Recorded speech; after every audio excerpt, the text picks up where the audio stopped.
The weekend roundup edition of the RRT Boxing Show. This is the week of the November 11th. I'm rounding up all the fights. So I'm going to finish it off with two title eliminator results and two championship bouts. Um, the first eliminator was that of the WBO middleweights between the two Liams, the rematch, Liam Smith and Liam Williams. It didn't quite live up to the hype and the build up that the first one left behind. I think more the fact that Liam Smith had his big fight against Canelo. It was a major headliner for Liam Smith, and then coming off against a local rivalry with Williams. Williams was showing outboxing him. He was able to pick off Smith, just doing the bull rush in, just the normal Smith pressure we're used to seeing, and then the nasty head bunt. It had the controversy of being deliberate. It had and Smith said he was a little weight. He had a hard time making weight, so he was sluggish the first half of the fight. And he did come on strong in the second half, so the first fight ended. He came on strong in the second half, so the first fight ended with a little controversy due to the head bunt. Smith was coming on strong, and he still won. So the second fight didn't have that much of it. It seemed what Smith was saying was, "Hey, I'm fine on the weight this time. I'm not gonna come out slow. It's gonna be a different. I'm gonna finish him." And it seemed that the whole press conference, Williams was saying, "Hey, Smith can't change. He only knows one way, just to come forward. I'm just gonna box him like I was doing." And it was Williams who didn't know how to change, because this fight, as slow action as it was, Smith Smith fought behind a jab. He out jabbed Williams this time, and so he was the better boxer. So it was a majority decision. 117, 111, 116, 112, and a 114 draw. Some people had to fight a draw. Some people had it wider. I had it at 116, 112 for Smith. So I was out. And then the other title eliminator was that for the what I was trying to pump up on a few videos. It was supposed to be between Carlos Campos versus Konstantin Ponomarev, and that is for Earl Spence's. But it's for the number one contender in the IBF, which usually goes on to be your mandatory. Uh, in some instances, it is different. Like the WBC has Brazil as the mandatory over Dylan White. Some people don't like it, but I will make another video on my opinions. I'll make a Mr. A's thoughts on why I think and agree that Brazil is the mandatory over Dylan White. But like I said, that would be a different Mr. A's thoughts video. Now this was, like I said, was the IBF welterweight number one contender spot, but Konstantin Ponomarev pulled out a week before and infilled in Dario Furman. Now, Konstantin Ponomarev reasons was for such a high stake fight, he wasn't able to have his head trainer. Was it Gabe Sanchez? Is that Triple G's trainer? Abel Sanchez. Abel Sanchez wasn't there. He wasn't able to have Abel Sanchez because Abel Sanchez was up in Fresno with Alex Saucedo, which that is I'll talk about him later. So he pulls out of that fight and fills in Dario Furman, and Carlos Ocampos finishes him off in 7 rounds with a TKO. But it's more of the fight ended in the 7th round, because in the 6th round Carlos was putting some good beatings on him. Not a good beating, but he was hitting him with the same shots. But in the 6th round is when what's his name, Dario's body start really reacting different. So in the 7th round he came out and he hit Carlos Ocampos right here, and you can kind of see him at the end of round 6. He walks with his hand kind of like, holding his hand. So when round 7 starts and he throws that punch and it hits, they clinch up and he goes like this. So when the referee pushes him back, he goes and he goes like stop, stop, stop my hand, and the fight stops like that. But up until the 6th round, he, if you want to say how does it prepare Carlos, like I said, it was a fill-in. So what can he get from this to make him ready for a Spence fight as a #1 contender? Dario was in front of him, throwing punches, and it showed there was a different level between them. Carlos, although he was picking his shots more cleaner, he has to work on. He'll hit and still right there, because when he did hit, Dario was just like calm, because he paused right there, hit, and he stayed there, and poof, Dario would hit him, whether to the body or to the head. Carlos did do nice 1s and 2s, and then a left hook to the body. So he got to show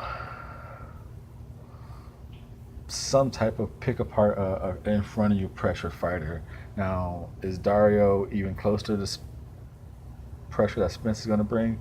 No, it's not, but he got the idea of what it is to have a pressure fighter in front of you.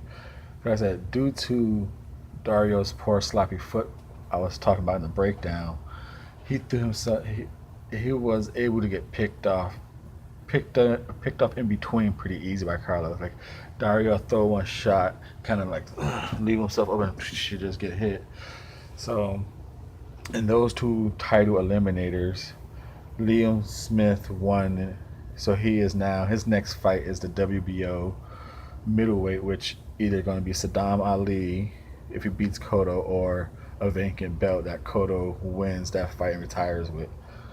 And then the second eliminator was Carlos Ocampos, defeating the fill-in of Dario Furman for the #1 IBF welterweight spot. Now, the 2 fights I'm going to finish the Nov.11 Round-Up are the 2 title fights. Like I said, I mentioned earlier, Alex Saucedo, he had a 3rd round knockout of Gustavo Valentieri. He picked up the NABA USA super lightweight and the NABO super lightweight belt. So those are smaller belts to get him in the rankings, but they're in the North American category. So he could fight a lot of like smaller bouts in the United States. Ohio got their own little champions. Florida got their own little champions. He could fight a lot of those little bracket people, or the lower tiers, like the number 15s and the 18s in the WBA and the WBO. So he came out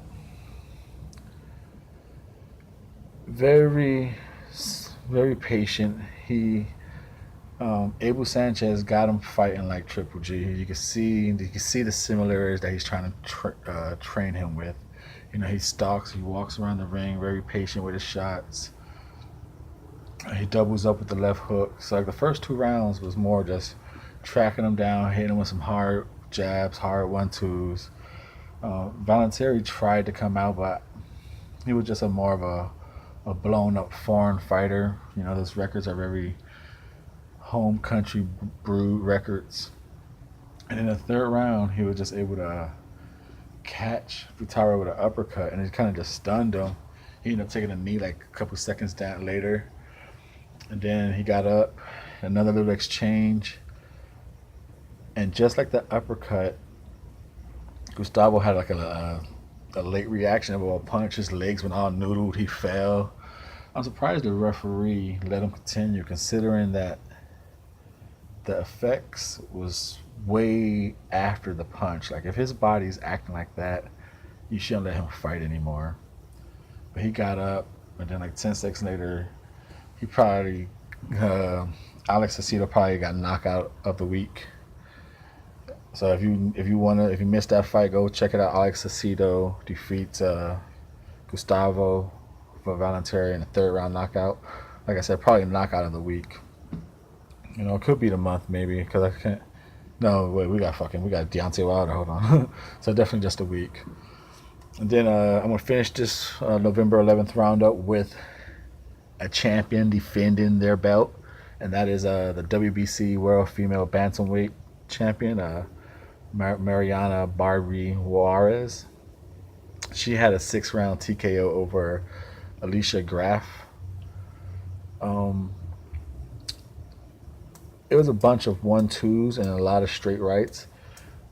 Barbie controlled the center of the ring and just had Graf circling the ropes, you know, until she was able to get close enough to unleash a body attack. It was just ones, lead rights, one, two, so boom. You know, if she get close enough, she'll work that. She'll beat that Graf's body down, and if she just kept doing it, stayed very patient. She didn't overshoot nothing. She didn't overreach. She just jabbed her down.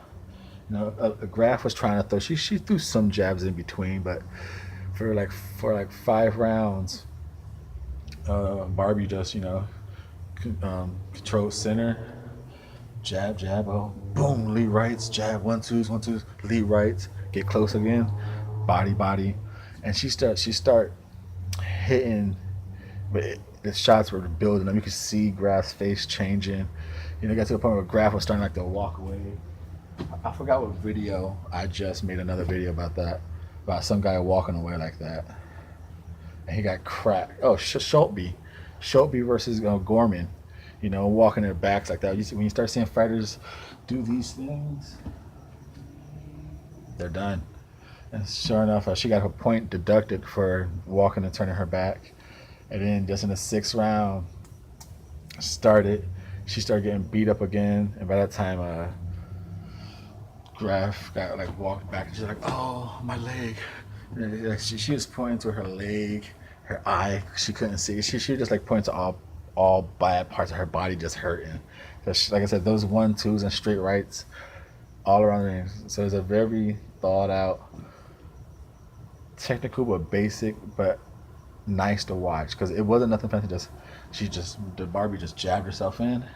When she was able to get up, boom, straight right, got it close, inside hooks, a couple upside, but mainly just ones and twos and body hooks. It was just simple, but it did the job done for this championship bout. So that is my November 11th weekly recap. I'm moving on to the next rounds of fights, but November 11th was a busy week. Like I said, this is the final one. 2 eliminators, 2 title bouts. Leave a comment down below. What did you think was the best fight for the whole week of November 11th? There's a lot of fights, a lot of title fights, eliminators, just good fights. Thank you for your time. Thank you for support, for watching all the videos through all these fights. Thank you guys. Thumbs up.